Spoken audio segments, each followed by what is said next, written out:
Here now is Curtis Hill. He's Indiana Attorney General. He attended that meeting with President Trump today.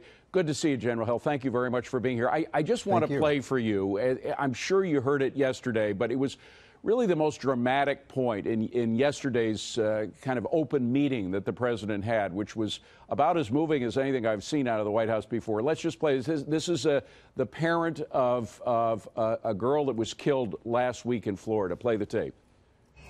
Should have been one school shooting, and we should have fixed it. And I'm pissed, because my daughter I'm not going to see again. And it stops. We all work together and come up with the right idea, and it's school safety. It's not about gun laws right now. That's another fight, another battle.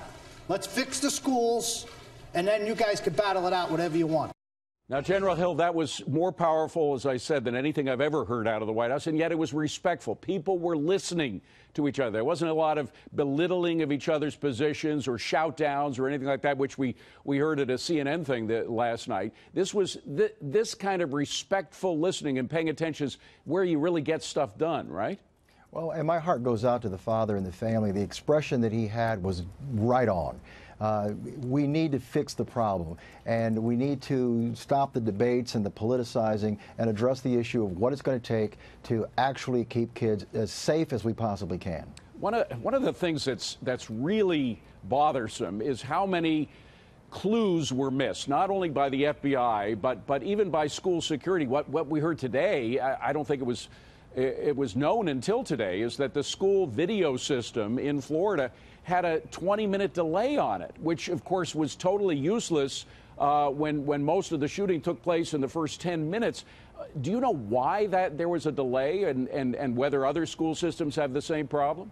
I wouldn't know why there would be a delay in that particular instance, but it's not really surprising that we would have these types of snafus in intelligence and information. Keep in mind that we live in the freest nation on earth, and so when you talk about the numbers of alerts and information on someone maybe doing something, could possibly do something, that is very difficult in some cases for law enforcement to follow up. That's not to suggest an excuse, but it certainly is a potential problem. In Indiana, we have what we call a law that red flag law, and it allows police to have a belief that someone is dangerous or has a mental illness, perhaps they're not on their medications, and they could be a potential threat. It allows the police to take guns in that situation, keeping in mind due process, but without regard to violating any Second Amendment rights. And these are the types of things that we need to move forward on to try to address these types of situations, who to call and what to do about it. Another specific idea that came out, and it's in raw form. The president's been criticized because obviously not all the details have been figured out yet, but the idea of arming certain individuals in the schools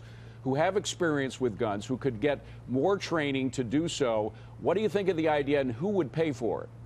Well, it's a novel approach, and one of the concerns that we must have is that most educators are in that process to teach children. So the concern I have is whether we could have an effective overall policy that would be put in place that would apply to all teachers. But certainly there are some areas wherein teachers might be more adept to that particular issue of being able to be proficient with a gun. And the president did say that it would be for situations where people were absolutely qualified and capable and adept to that particular situation. So I think we need, quite frankly, I think we need a more comprehensive approach that has actual security personnel, law enforcement personnel, those who've been specifically trained, that have the skill set for this type of an attack. Well, the details can be worked out. They're giving me a wrap, but I have to ask one final question. I don't recall a nation as energized and a president as focused on coming to a conclusion as we have now after these school shootings. One school shooting is too much, but now, after all these that we've had, it looks like, I don't want to be overly optimistic about this because I've been disappointed in the past, but it looks like we're getting somewhere. Am I wrong? This was not a talk session. This was a planned meeting of action. It takes off the heels of the father from last evening.